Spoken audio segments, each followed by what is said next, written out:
Good morning, all. Welcome back to Vedanta's YouTube channel and welcome back to daily current affair session. Okay, അപ്പോൾ എല്ലാവർക്കും ആദ്യം തന്നെ happy Onam നേരുന്നു. എല്ലാവർക്കും ലൈവിലിരിക്കുന്ന എല്ലാവർക്കും ഹാപ്പി ഓണം. സോ നമ്മൾ ഇന്ന് നോക്കുന്നത് സെപ്റ്റംബർ മന്തിൻ്റെ ഇമ്പോർട്ടൻറ്റ് കറണ്ട് അഫയേഴ്സ് ആണ്. വളരെ കുറച്ച് ന്യൂസ് മാത്രമേ ഉള്ളൂ. അത് വേഗം പഠിക്കാം. ചോദിക്കാൻ ചാൻസ് ഉള്ളത് മാത്രം നമ്മൾ ജസ്റ്റ് നോക്കുന്നുള്ളൂ. അതും ഒരുപാട് ഡീറ്റെയിൽ ആയിട്ട് നോക്കാനും മാത്രം ഇന്ന് ന്യൂസുകൾ വളരെ കുറവാണ്. അപ്പോൾ ആദ്യത്തെ ന്യൂസിലോട്ട് തന്നെ കിടക്കാം. ആദ്യത്തെ വന്നിട്ട് യൂണിയൻ സിവിൽ ഏവിയേഷൻ മിനിസ്റ്ററിനെ പറ്റിയാണ് പറയുന്നത്. കിഞ്ചുരാപ്പു രാം മോഹൻ അഥവാ കെ രാം മോഹൻ എന്ന് പറയുന്ന വ്യക്തിനെ പറ്റിയാണ് നമ്മൾ നോക്കുന്നത്. അദ്ദേഹം റീസെൻ്റ് ആയിട്ട് ഡിജി യാത്ര എന്ന് പറയുന്ന ഫെസിലിറ്റി ഇനോഗ്രേറ്റ് ചെയ്തിട്ടുണ്ടായിരുന്നു. ഇന്ത്യയിലുള്ള 9 എയർപോർട്ടുകളിലാണ് ഈ ഡിജി യാത്ര എന്ന് പറഞ്ഞ ഫെസിലിറ്റി ഇനോഗ്രേറ്റ് ചെയ്തേക്കുന്നത്. ഓക്കെ, വിശാഖപട്ടണം ഇൻ്റർനാഷണൽ എയർപോർട്ടിലെ അത് ഇൻ്റർനാഷണൽ എയർപോർട്ട് ഉൾപ്പെടെയുള്ള 9 എയർപോർട്ടുകളിലാണ് ഈ പറയുന്ന ഡിജി യാത്ര ഫെസിലിറ്റി കൊണ്ടുവന്നേക്കുന്നത്. അതായത് എയർപോർട്ട് അതോറിറ്റി ഓഫ് ഇന്ത്യയുടെ അണ്ടറിലുള്ള നോക്കുകയാണെങ്കിൽ കോയമ്പത്തൂർ ഇൻ്റർനാഷണൽ എയർപോർട്ടുണ്ട്, ജൽബോലും, ഇൻഡോർ, ബഗ്ഡോഗ്ര ഇങ്ങനെയുള്ള കുറേ ഇൻ്റർനാഷണൽ എയർപോർട്ടുകൾക്കാണ് പറഞ്ഞ മിനിസ്റ്റർ ഓഫ് സിവിൽ ഏവിയേഷൻ്റെ യൂണിയൻ മിനിസ്റ്റർ ആയിട്ടുള്ള കിഞ്ചുരാപ്പു രാം മോഹൻ ഡിജി യാത്ര ഫെസിലിറ്റി ഇനോഗ്രേറ്റ് ചെയ്തിട്ടുണ്ടായിരുന്നത്. എന്നാൽ എന്താണ് ഈ ഡിജി യാത്ര ഫെസിലിറ്റി എന്ന് നമുക്ക് നോക്കാം. ഇത് ആദ്യമായി വന്ന വർഷം 2022 ഡിസംബർ 1-നാണ്. 2022 ഡിസംബർ 1-നാണ് ഡിജി യാത്ര ഫെസിലിറ്റി വന്നത്. ഇത് എന്തിനു വേണ്ടിയിട്ടാന്ന് ചോദിച്ചു കഴിഞ്ഞാൽ, ഇപ്പോൾ നമ്മൾ ഈ യാത്ര ചെയ്യുമ്പം യാത്രക്കാരുടെ ഡീറ്റെയിൽസ്, ഡോക്യുമെൻറ്റ്സ് എല്ലാം അവർ ഫിസിക്കലി കൊണ്ടുപോകണമല്ലോ. അപ്പോൾ അത് ഒഴിവാക്കാൻ വേണ്ടിയിട്ടും അവരുടെ ആ ഒരു എന്താ പറയുക, എയർപോർട്ട് എൻട്രി ടൈം ഉണ്ടല്ലോ, അത് റെഡ്യൂസ് ചെയ്യാനും വേണ്ടിയിട്ടാണ് ഈ പറഞ്ഞ ഡിജി യാത്ര ഫെസിലിറ്റി എന്ന് പറയുന്നത്. ഉദാഹരണത്തിന് പറയുവാണെങ്കിൽ നമ്മളിപ്പോൾ ഈ ബയോമെട്രിക് ബേസ് ആയിട്ടുള്ള ബയോമെട്രിക് ഐഡൻറ്റിഫിക്കേഷൻ ത്രൂ അല്ലെങ്കിൽ ഫേഷ്യൽ റെക്കഗ്നിഷൻ ടെക്നോളജി യൂസ് ചെയ്ത് കഴിഞ്ഞാൽ അവരുടെ ബോർഡിംഗ് എക്സ്പീരിയൻസ് കുറച്ചുകൂടെ കോണ്ടാക്ട്ലെസ് ആക്കാൻ പറ്റും, അല്ലെങ്കിൽ പേപ്പർലെസ് ആക്കാൻ പറ്റും അല്ലേ. എയർപോർട്ടുകളിൽ പാസഞ്ചേഴ്സിൻ്റെ ഈ പറഞ്ഞ ബോർഡിംഗ് സിസ്റ്റമൊക്കെ ഫേഷ്യൽ റെക്കഗ്നിഷൻ ടെക്നോളജി യൂസ് ചെയ്ത് കഴിഞ്ഞാൽ കുറച്ചുകൂടെ പേപ്പർലെസ്സും കുറച്ചുകൂടെ സീംലെസ്സും ആക്കാനുള്ള ഒരു ഫെസിലിറ്റിയാണ് ഡിജി യാത്ര ഫെസിലിറ്റിക്കകത്ത് ഇൻക്ലൂഡഡ് ആയിട്ടുള്ളത്. ഓക്കെ, അത് മാത്രമല്ല അവർക്ക് ഈ പറഞ്ഞാൽ നിങ്ങൾക്ക് ഈ ഫിഗറിൽ കാണാം, അവരുടെ മൊബൈൽ ബേസ് ചെയ്തിട്ടുള്ള ബയോമെട്രിക് ഒത്തൻറ്റിക്കേഷനും ഒക്കെ ആയിരിക്കും അവർക്ക് ചെയ്യാൻ പറ്റുന്നത്. അതിൻ്റെ ഒപ്പം തന്നെ അവർക്ക് ഈ പറഞ്ഞ ഡോക്യുമെൻറ്റ്സ് ഫിസിക്കലി കൊണ്ടു നടക്കേണ്ട ആവശ്യമില്ല. ഓക്കെ, ട്രാവൽ ചെയ്യുമ്പോൾ ഡോക്യുമെൻറ്റ്സ് ക്യാരി ചെയ്യേണ്ട ആവശ്യമില്ല. അത് മാത്രമല്ല, നമ്മൾ ആദ്യം പറഞ്ഞ പോലെ തന്നെ ആ പാസഞ്ചേഴ്സിൻ്റെ എയർപോർട്ടിലേക്കുള്ള എൻട്രി ടൈം സാധാരണഗതിയിൽ 15 സെക്കൻഡാണ്. എന്നാൽ അത് 5 സെക്കൻഡായിട്ട് റെഡ്യൂസ് ചെയ്യാൻ പറ്റും. ഓക്കെ, അപ്പോൾ ഇങ്ങനെയുള്ള കുറേ ഫെസിലിറ്റീസ് ആണ് ഈ പറയുന്ന ഡിജി യാത്ര ഫെസിലിറ്റി അത് ഇൻക്ലൂഡഡ് ആയിട്ടുള്ളത്. 2022 ഡിസംബർ 1-നാണ് ആദ്യമായിട്ട് വന്നത്. അന്ന് 3 എയർപോർട്ടുകളായിരുന്നു ഉദ്ഘാടനത്തോടനുബന്ധിച്ചിട്ട് ഈ പറയുന്ന ഡിജി യാത്ര ഫെസിലിറ്റി കൊണ്ടുവന്നത്. ഒന്ന് ന്യൂഡൽഹി എയർപോർട്ട്, പിന്നൊന്ന് വാരണാസി എയർപോർട്ട്, അതിനുശേഷം ബംഗളൂരു എയർപോർട്ട്. ഈ 3 എയർപോർട്ടുകളിലാണ് ആദ്യ ഘട്ടത്തിൽ അവർ ഇത് ഇംപ്ലിമെൻറ്റ് ചെയ്തിട്ടുണ്ടായിരുന്നത്. ഓക്കെ, അപ്പോൾ ഇതാണ് നമുക്ക് നോക്കാനുള്ള. ഇങ്ങനെ ഇപ്പോൾ 9 എയർപോർട്ടുകളാണ് union civil aviation minister K Ram Mohan ഈ ഫെസിലിറ്റി ഇനോഗ്രേറ്റ് ചെയ്തേക്കുന്നത്. ഇപ്പോൾ ഈ 9 കൂടെ ആയപ്പോഴത്തേക്ക് ഇനിഷ്യലി ആദ്യഘട്ടത്തിൽ 15 എയർപോർട്ടുകൾ കവർ ചെയ്തിട്ടുണ്ടായിരുന്നു. ഇപ്പോൾ 9 കൂടെ വന്നപ്പോഴത്തേക്ക് ടോട്ടൽ ഇതുവരേക്കും 24 എയർപോർട്ടുകളിലാണ് ഡിജി യാത്ര ഫെസിലിറ്റി ഇപ്പോൾ നിലവിൽ ഉള്ളത്. അപ്പോൾ ജസ്റ്റ് ഒന്ന് ഓർത്തിരിക്കുക, എന്താണ് ഈ ഒരു ഫെസിലിറ്റി, ആരാണിത് കൊണ്ടുവന്നത്, ഏത് വർഷമാണ്, ഇപ്രാവശ്യം എത്ര എയർപോർട്ടുകളും, അങ്ങനെ ഈ 9 കൂടെ വന്നപ്പോഴത്തേക്ക് മൊത്തത്തിൽ എത്ര എയർപോർട്ടുകളുമാണ് വന്നത്, ആദ്യമായിട്ട് ഈ പറഞ്ഞ ഫെസിലിറ്റി വന്ന എയർപോർട്ടുകൾ ഏതൊക്കെയാണ്, ഇതൊക്കെയാണ് നമുക്കിതിനകത്ത് നോക്കാനുള്ളത്. ഓക്കെ, മറക്കരുത്, സിവിൽ ഏവിയേഷൻ മിനിസ്റ്ററുടെ യൂണിയൻ മിനിസ്റ്ററാണ് കെ രാം മോഹൻ അഥവാ കിഞ്ചുരാപ്പു രാം മോഹൻ എന്ന് പറയുന്ന വ്യക്തി. ഓക്കെ,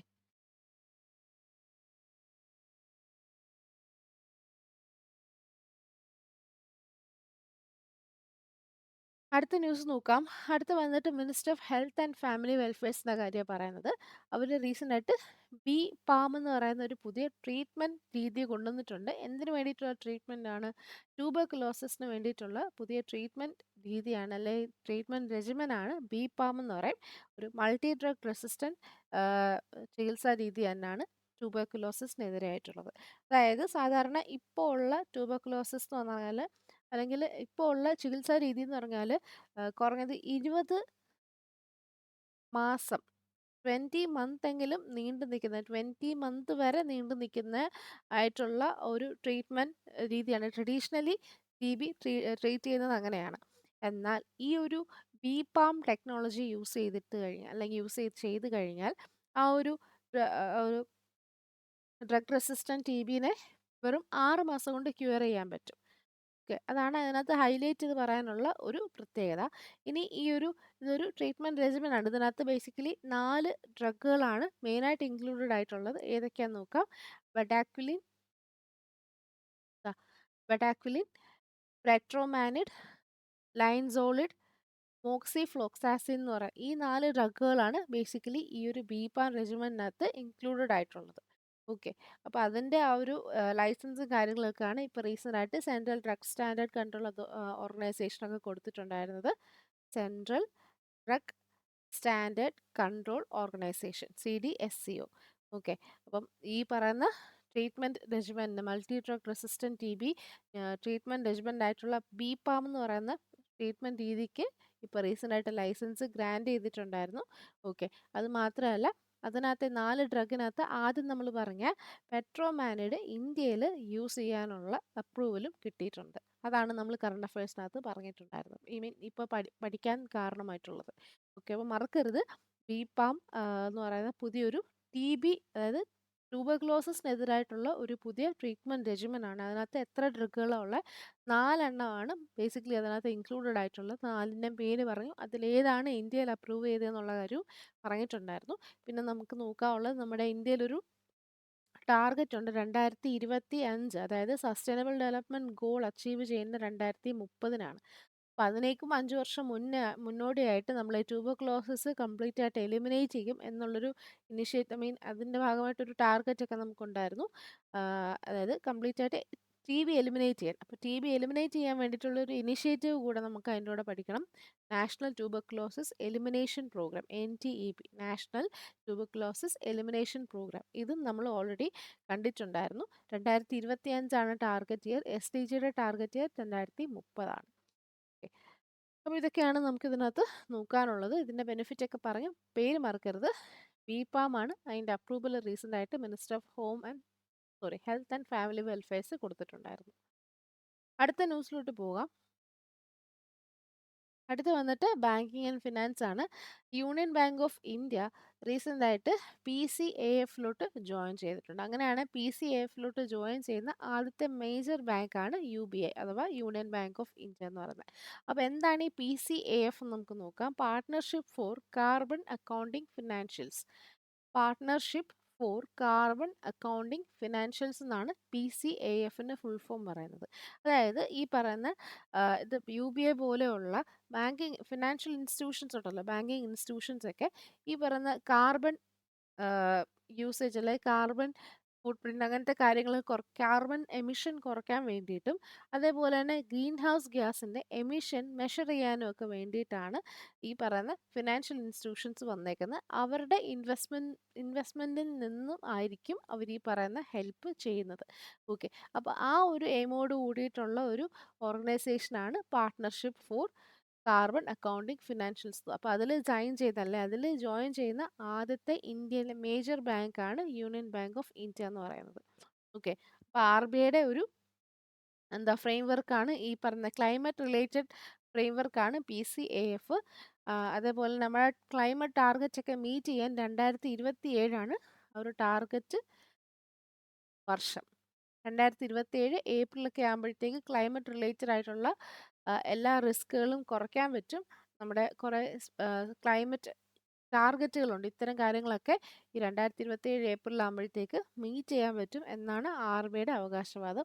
അപ്പോൾ അതിന് മുന്നോടിയായിട്ട്, അതിന് വേണ്ടിയിട്ടാണ് കുറേ ഫ്രെയിംവർക്ക്സ് ഒക്കെ അവർ രൂപീകരിച്ചേക്കുന്നത്. അതിലൊരു ഫ്രെയിംവർക്കാണ് PCAF എന്ന് പറയുന്ന സംഭവം. അതിലേക്ക് ജോയിൻ ചെയ്യുന്ന ഇന്ത്യയിലെ ആദ്യത്തെ മേജർ ബാങ്കാണ് യൂണിയൻ ബാങ്ക് ഓഫ് ഇന്ത്യ എന്ന് പറയുന്നത്. ഓക്കെ, അപ്പോൾ എന്താന്ന് വെച്ചാൽ ഈ പറയുന്ന ബാങ്കുകൾക്ക് ഈ കാർബൺ അക്കൗണ്ടിങ് അല്ലെങ്കിൽ കാർബൺ എമിഷൻ റിലേറ്റഡ് ആയിട്ടുള്ള കാര്യങ്ങളിലേക്കൊക്കെ ട്രാക്ക് ചെയ്യാൻ പറ്റും. അതിന് വേണ്ടിയിട്ടുള്ള ഫിനാൻഷ്യൽ സപ്പോർട്ട് കൊടുക്കാൻ പറ്റും. ഗ്രീൻ ഹൗസ് ഗ്യാസ് ഒക്കെ മെഷർ ചെയ്യാൻ പറ്റും. ഇങ്ങനത്തെ കാര്യങ്ങളൊക്കെയാണ് ഇതിനകത്ത് നമുക്ക് ഇൻക്ലൂഡഡ് ആയിട്ടുള്ളത്. ഓക്കെ. യൂണിയൻ ബാങ്കിന്റെ മാനേജിംഗ് ഡയറക്ടർ ആൻഡ് സിഇഒന്റെ പേര് നോക്കാം. എ മണിമേഖല എന്നാണ് അവരുടെ പേര്. എ മണിമേഖല എന്നാണ് യൂണിയൻ ബാങ്ക് ഓഫ് ഇന്ത്യയുടെ മാനേജിംഗ് ഡയറക്ടർ ആൻഡ് സിഇഒന്റെ പേര്. എസ്റ്റാബ്ലിഷ് ചെയ്ത വർഷം 1919 ആണ്. പഠിക്കാൻ എളുപ്പമുണ്ട്. 1919 ആണ്. മുംബൈ തന്നെയാണ്. ഓഫ് ഇന്ത്യ വെച്ച് അവസാനിക്കുന്ന എല്ലാ ബാങ്കിങ് ഇൻസ്റ്റിറ്റ്യൂഷൻ സിഡ്ബി ഒഴികെ ബാക്കി എല്ലാത്തിൻ്റെയും മഹാരാഷ്ട്രയിലെ മുംബൈയാണ് ഹെഡ് ക്വാർട്ടേഴ്സ് വരുന്നത്. ഓക്കെ.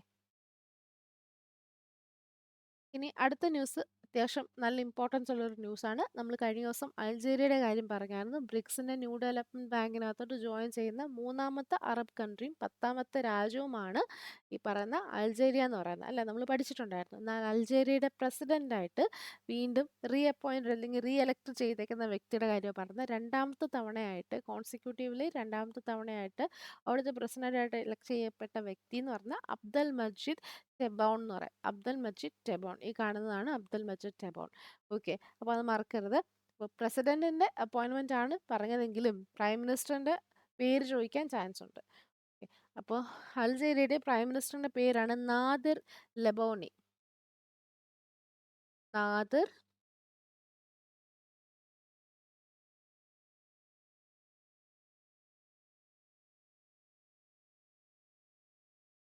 ലർബോയി കേട്ടോ. നാദിർ ലർബോയി എന്നാണ്. ഞാൻ ആദ്യം പറഞ്ഞപ്പോൾ ഒന്ന് മാറിപ്പോയി. LARBOAUI ലർബോയി. ഓക്കെ. ഇതാണ് അൾജീരിയയുടെ പ്രൈം മിനിസ്റ്ററിന്റെ പേര്. പ്രസിഡന്റ് പേര് മറക്കരുത്, അബ്ദൽ മജീദ് ടെബോൺ എന്നാണ്. അൾജീരിയയുടെ ന്യൂസ് ഇപ്പോൾ നമ്മൾ റീസെന്റ് ആയിട്ട് പഠിക്കുന്നുണ്ട്. ചിലപ്പോൾ ചോദിക്കാൻ ചാൻസ് ഉണ്ട്. ഓക്കെ. പിന്നെ ക്യാപിറ്റൽ വന്നിട്ട് അൾജീർസ് ആണ്. അൾജീർസ്. ALGIERS ആണ് അൾജീരിയയുടെ ക്യാപിറ്റൽ. അൾജീർസ് ആണ്. കറൻസി വന്നിട്ട് അൾജീരിയൻ ദിനാർ. അൾജീരിയൻ ദിനാർ ആണ് അൾജീരിയയുടെ കറൻസി. ഓക്കെ. അപ്പോൾ ഇത്തരം കാര്യങ്ങൾ ജസ്റ്റ് ഒന്ന് പഠിക്കുക. അവിടുത്തെ പ്രസിഡന്റ് അബ്ദൽ മജീദ് ടെബോൺ ആണ്. അദ്ദേഹം 2019 തൊട്ടാണ് അൾജീരിയയുടെ പ്രസിഡന്റ് ആവുന്നത്. ഇപ്പോൾ അന്നത്തെ ഇന്ററിം പ്രസിഡന്റ് ആയിട്ടുള്ള അബ്ദൽ ഖാദർ ബെൻസാല എന്ന് പറയുന്ന വ്യക്തിനെ റീപ്ലേസ് ചെയ്തിട്ടാണ്. അദ്ദേഹം ഇന്ററിം പ്രസിഡന്റ് ആണ്. അദ്ദേഹത്തിനെ റീപ്ലേസ് ചെയ്തിട്ടാണ് 2019 ഈ പറയുന്ന അബ്ദൽ മജീദ് ടെബോണ് അൾജീരിയയുടെ പ്രസിഡന്റായിട്ട് ആദ്യമായിട്ട് എലക്ട് ചെയ്യുന്നത്. അതേപോലെ തന്നെ അദ്ദേഹം 2017 മെയ് തൊട്ട് 2017 ഓഗസ്റ്റ് വരെ അൾജീരിയയുടെ പ്രൈം മിനിസ്റ്റർ കൂടിയായിരുന്ന വ്യക്തിയാണ് നമ്മളിപ്പോൾ കണ്ടത്. ഓക്കെ. അടുത്ത നോക്കാം. അടുത്ത വന്നിട്ട് വീണ്ടും ഒരു അപ്പോയിന്റ്മെന്റ് ന്യൂസാണ് നമുക്ക് നോക്കാനുള്ളത്. സുബ്രാത്ത മോണ്ടൽ എന്ന് പറയും. സുബ്രാത്ത മോണ്ടൽ. അദ്ദേഹത്തിനെ IFFCO അഥവാ ഇഫ്കോ എന്ന് പറയേണ്ട IFFCO ടോക്കിയോ ജനറൽ ഇൻഷുറൻസിന്റെ MD ആൻഡ് CEO ആയിട്ട് അപ്പോയിന്റ് ചെയ്തിട്ടുണ്ട്.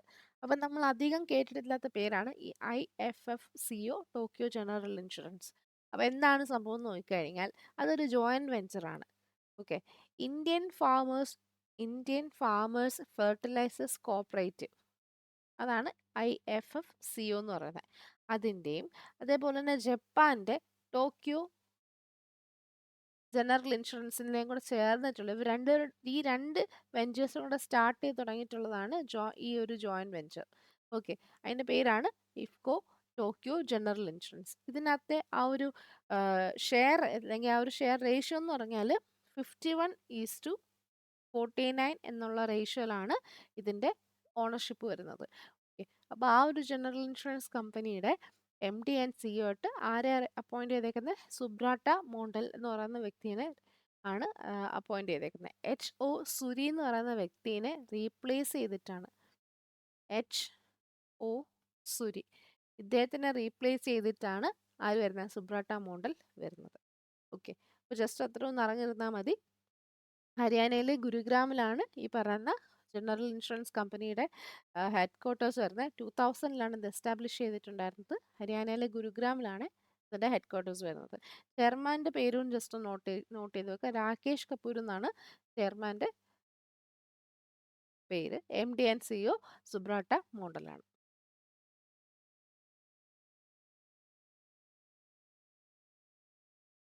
അടുത്ത അപ്പോയിൻമെന്റ് നോക്കാം. അടുത്ത വന്നിട്ട് ഫിനാൻസ് സെക്രട്ടറിയുടെ കാര്യം പറഞ്ഞത്. ഈ ഫിനാൻസ് സെക്രട്ടറി എന്ന് പറഞ്ഞാൽ മിനിസ്റ്റർ ഓഫ് ഫിനാൻസിൻ്റെ ഫിനാൻസ് സെക്രട്ടറിനാണ് പറയുന്നത്. ഓക്കെ, അപ്പോൾ ഒരു IAS ഓഫീസറാണ് തുഹിൻ കാന്ത പാണ്ഡെ എന്ന് പറയും. തുഹിൻ കാന്ത പാണ്ഡെ. അദ്ദേഹത്തിനെയാണ് ഇപ്പോൾ റീസണായിട്ട് നമ്മുടെ ഇന്ത്യയുടെ മിനിസ്റ്റർ ഓഫ് ഫിനാൻസിൻ്റെ ഫിനാൻസ് സെക്രട്ടറി ആയിട്ട് അപ്പോയിൻറ്റ് ചെയ്തേക്കുന്നത്.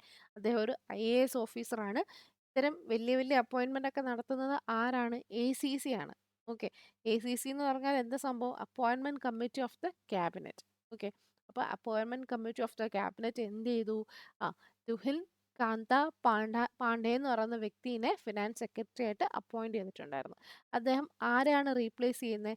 TV സോമനാഥൻ എന്ന് പറയുന്ന വ്യക്തിയെ റീപ്ലേസ് ചെയ്തിട്ടാണ് ആര് വരുന്നത്? ഈ തുഹിൻ കാന്ത പാണ്ഡെ എന്ന് പറയുന്ന വ്യക്തി വരുന്നത്. ഓക്കെ, അപ്പോൾ ആരെ റീപ്ലേസ് ചെയ്തു, ആരാണ് വരുന്നത് എന്നുള്ള കാര്യങ്ങൾ നോക്കുക. ഈ ഫിനാൻസ് സെക്രട്ടറി എന്ന് പറയുന്നത് മിനിസ്റ്റർ ഓഫ് ഫിനാൻസിൻ്റെ അണ്ടറിൽ വരുന്ന ഒരു സ്റ്റാറ്റ്യൂട്ടറി ബോഡിയാണ്, അല്ലെങ്കിൽ ആ ഒരു പദവിയാണ്. ഓക്കെ, മിനിസ്റ്റർ ഓഫ് ഫിനാൻസിൻ്റെ ആണ് ഫിനാൻസ് സെക്രട്ടറി എന്ന് പറയുന്ന ഒരു പദവി, ഒരു ഒഫീഷ്യൽ പൊസിഷൻ വന്നിട്ട്.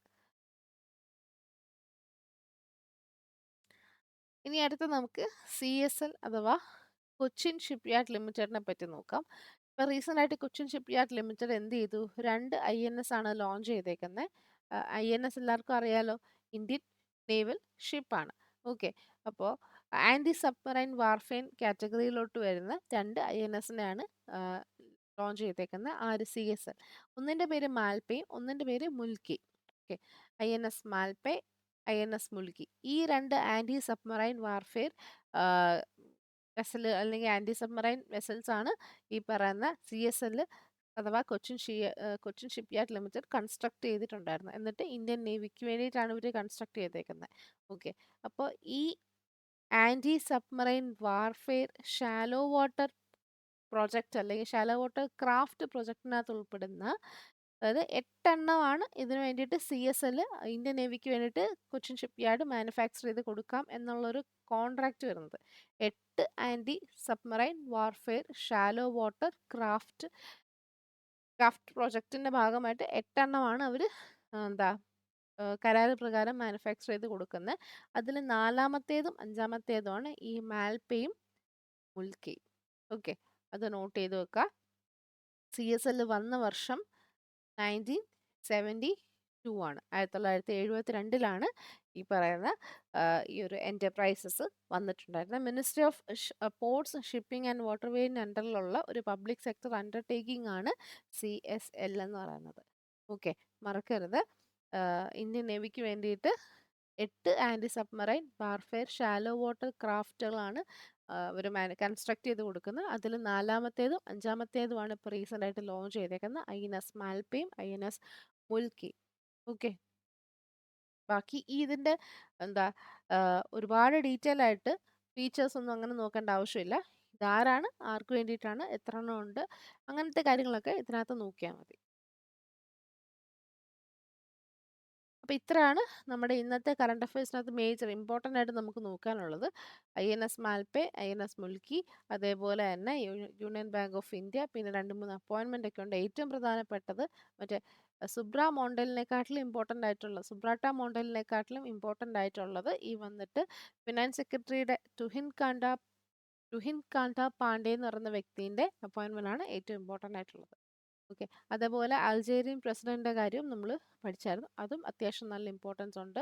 BPAM-ൻ്റെ കാര്യം ഓർത്തിരിക്കുക, ഡിജി യാത്രയുടെ കാര്യം ഓർത്തിരിക്കുക. ഇത്രയൊക്കെയാണ് നമുക്ക് ഇന്നത്തേക്ക് നോക്കാനുള്ളത്.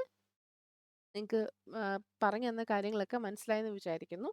ഓക്കെ, മനസ്സിലായെങ്കിൽ മാത്രം നിങ്ങൾ ലൈക്കൊക്കെ ചെയ്യുക, ഫ്രണ്ട്സിനൊക്കെ ഷെയർ ചെയ്ത് കൊടുക്കുക. ഇത്രയേ ഉള്ളൂ നമുക്ക് ഇന്നത്തേക്ക് ഡിസ്കസ് ചെയ്യാനുള്ളത്. അപ്പോൾ ഒരിക്കൽ കൂടി എല്ലാവർക്കും ഹാപ്പി ഓണം വിഷ് ചെയ്യുന്നു. Okay, thank you.